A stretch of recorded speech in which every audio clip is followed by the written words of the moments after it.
اب ان کے لیے نرمی کے تمام دروازے بند ہو چکے، اب ان کو خوب زد و کوب کرو، مارو، ان کی گردنیں اڑاؤ اور ان کے جسم کے ایک ایک جوڑ پر ضرب لگاؤ، تاکہ یہ ان کو احساس ہو کہ کس طرح انہوں نے مخالفت کی۔ ابو جہل کو تو اس امت کا فرعون کہا گیا، مطلب اتنا غرور، تکبر اور اپنے آپ کو پتہ نہیں کیا سمجھتا تھا، وہ پہلے مارکے کے اندر ہی واصل جہنم ہو گیا۔ تو جو اللہ اور اس کے رسول کے ساتھ مقابلہ کرتا ہے، وہ فرعون ہو، وہ نمرود ہو، وہ حامان ہو، وہ شداد ہو، ابو جہل ہو، ابو لہب ہو، اس کی عاقبت درست نہیں ہوتی، وہ انجام کار رسوا ہی ہوتا ہے اور اللہ تبارک و تعالیٰ کے عذاب کا حقدار ہی ٹھہرتا ہے۔ اعوذ باللہ من الشیطان الرجیم، بسم اللہ الرحمن الرحیم، وَلَقَدْ يَسَّرْنَا الْقُرْآنَ لِلذِّكْرِ فَهَلْ مِن مُّدَّكِرٍ۔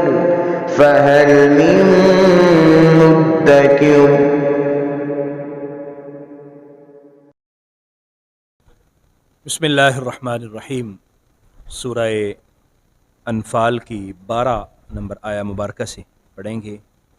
دوسرا رکوع ہے سورہ انفال کا اور 16واں رکوع ہے 9ویں پارے کا۔ اعوذ باللہ من الشیطان الرجیم، بسم اللہ الرحمن الرحیم، اذ یوحی ربک الی الملائکۃ انی معکم فثبتوا الذین آمنوا سألقی فی قلوب الذین کفروا الرعب فاضربوا فوق الاعناق واضربوا منہم کل بنان۔ غزوہ بدر کا ذکر ہو رہا ہے۔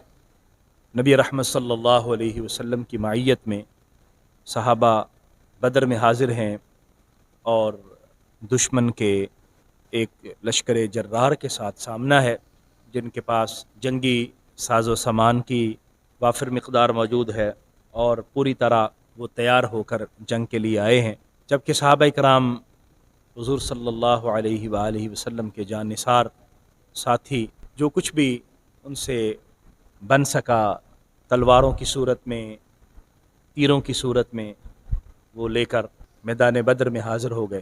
کسی کی تلوار ٹوٹی ہوئی ہے، کسی کی تلوار کا دستہ درست نہیں ہے، اس نے اس کے اوپر کپڑا لپیٹا ہوا ہے، اور اس طرح کی بے سر و سامانی ہے کہ چشم عالم حیران ہے کہ یہ 313 کا ایک چھوٹا سا گروہ، جن کے پاس کوئی جنگی ساز و سامان بھی وافر نہیں ہے اور تعداد بھی تھوڑی ہے، اور جس طرح کفار زرہ پوش ہیں، ان کے پاس کوئی جنگی لباس بھی نہیں ہے، اسی طرح کے سادہ لباس کے اندر اپنے سروں کے اوپر امامے باندھے ہوئے، ہاتھوں میں جس طرح کا بھی ہتھیار موجود ہے وہ لے کر حضور کی معیت میں میدان بدر میں اتر آئے۔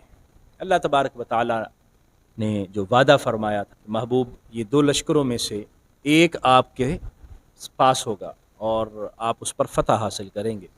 حضور صلی اللہ علیہ وآلہ وسلم نے صحابہ کرام کو تلقین فرمائی کہ تم نے بہادری کے ساتھ مقابلہ کرنا ہے، فتح اللہ کے ہاتھ میں ہے، اور اس میں کوئی شک نہیں کہ صحابہ کرام نے باوجود اس کے کہ ظاہری طور پر صورتحال موافق نہیں تھی اور دل میں وسوسے بھی تھے کہ یہ کیسے ہوگا کہ تھوڑی سی تعداد اتنے لوگوں پر کیسے غالب آئے گی، لیکن صحابہ کرام نے اپنی پوری جان لڑا دی، حضور صلی اللہ علیہ وآلہ وسلم کے حکم کے مطابق جہاد میں انہوں نے مقابلہ کیا، اور اللہ تبارک و تعالیٰ نے فرشتوں کو بھیجا، اہل ایمان کی مدد فرمائی، اور یوں فتح و نصرت اہل ایمان کے حصے میں آئی۔ اذ یوحی ربک الی الملائکہ، اور یاد کیجئے جب آپ کا رب وہی فرما رہا تھا الی الملائکہ، فرشتوں کو، انی معکم، کہ میں تمہارے ساتھ ہوں، فثبتوا الذین آمنوا، تم نے ثابت قدم رکھنا ہے ان لوگوں کو جو ایمان لائے۔ فرشتوں جاؤ اور جا کے ایمان والوں کے دلوں کو مضبوط کرو اور ان کی جا کے حمایت میں اور ان کی مدد کے لیے کھڑے ہو جاؤ۔ سألقی فی قلوب الذین کفروا الرعب، ان قریب میں ڈال دوں گا ان لوگوں کے دلوں میں جنہوں نے کفر کیا کفار کے دلوں میں روب ڈال دوں گا. فضربوا فوق الاعناق، پس ان کی گردنوں پر مارو. وضربوا منہم کل بنان، اور ان کے جسم کے ایک ایک جوڑ پر ضرب لگاؤ. یعنی ان کے لیے کوئی نرمی نہیں ہے جو اللہ اور اس کے رسول کے دشمن ہیں، اللہ اور اس کے رسول کے مقابلے میں نکل آئے اور ہمیشہ تنگ ہی کرتے رہے. رسول اللہ صلی اللہ علیہ وآلہ وسلم کو مدینہ طیبہ کی طرف ہجرت پر مجبور کر دیا، مکہ میں رہنے نہیں دیا. جو بھی ایمان لے آتا اس کو پریشان کرتے، اور جب اب مدینہ آ گئے ہیں تو یہاں پر بھی ان کو آرام سے نہیں رہنے دیا جا رہا اور ان کو تنگ کیا جا رہا ہے. اب ان کے لیے نرمی کے تمام دروازے بند ہو چکے. اب ان کو خوب زد و کوب کرو، مارو، ان کی گردنیں اڑاؤ اور ان کے جسم کے ایک ایک جوڑ پر ضرب لگاؤ، تاکہ یہ ان کو احساس ہو کہ کس طرح انہوں نے مخالفت کی. ذالک بانہم شاقوا اللہ ورسولہ، اور اس کی وجہ یہ ہے کہ انہوں نے اللہ اور اس کے رسول کی مخالفت کی، اللہ اور اس کے رسول کے دشمن بنے رہے. اللہ اور اس کے رسول کی دشمنی کو انہوں نے اپنا نصب العین بنایا اور ہمیشہ اسلام کے خلاف کھڑے رہے. ومن یشاقق اللہ ورسولہ، اور جو اللہ اور اس کے رسول کی مخالفت کرے گا، فإن اللہ شدید العقاب، تو بے شک اللہ تبارک و تعالی بہت سخت سزا دینے والا ہے. وہ اس کی پکڑ بھی بہت سخت ہے. اللہ کریم جل مجدہ سختی کے ساتھ، اب اللہ تبارک و تعالیٰ کے ساتھ کون مقابلہ کر سکتا ہے؟ اللہ تبارک و تعالیٰ کے مقابلے میں کس کی مجال ہے کہ وہ کھڑا ہو؟ ذالکم فذوقوہ، یہ لو چکھو. وَإِنَّ لِلْكَافِرِينَ عَذَابَ النَّارِ، اور کافروں کے لیے جہنم کا عذاب ہے.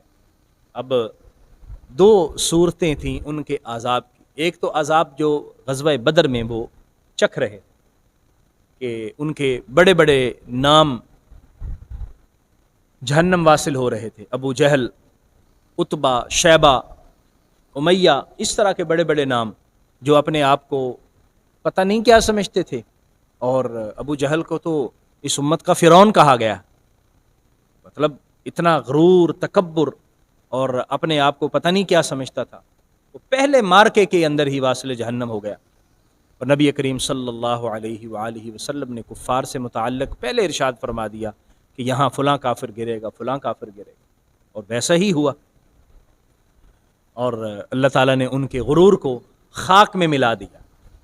تو جو اللہ اور اس کے رسول کے ساتھ مقابلہ کرتا ہے، وہ فرعون ہو، وہ نمرود ہو، وہ حامان ہو، وہ شداد ہو، ابو جہل ہو، ابو لہب ہو، اس کی عاقبت درست نہیں ہوتی. وہ انجام کار رسوا ہی ہوتا ہے اور اللہ تبارک و تعالیٰ کے عذاب کا حقدار ہی ٹھہرتا ہے.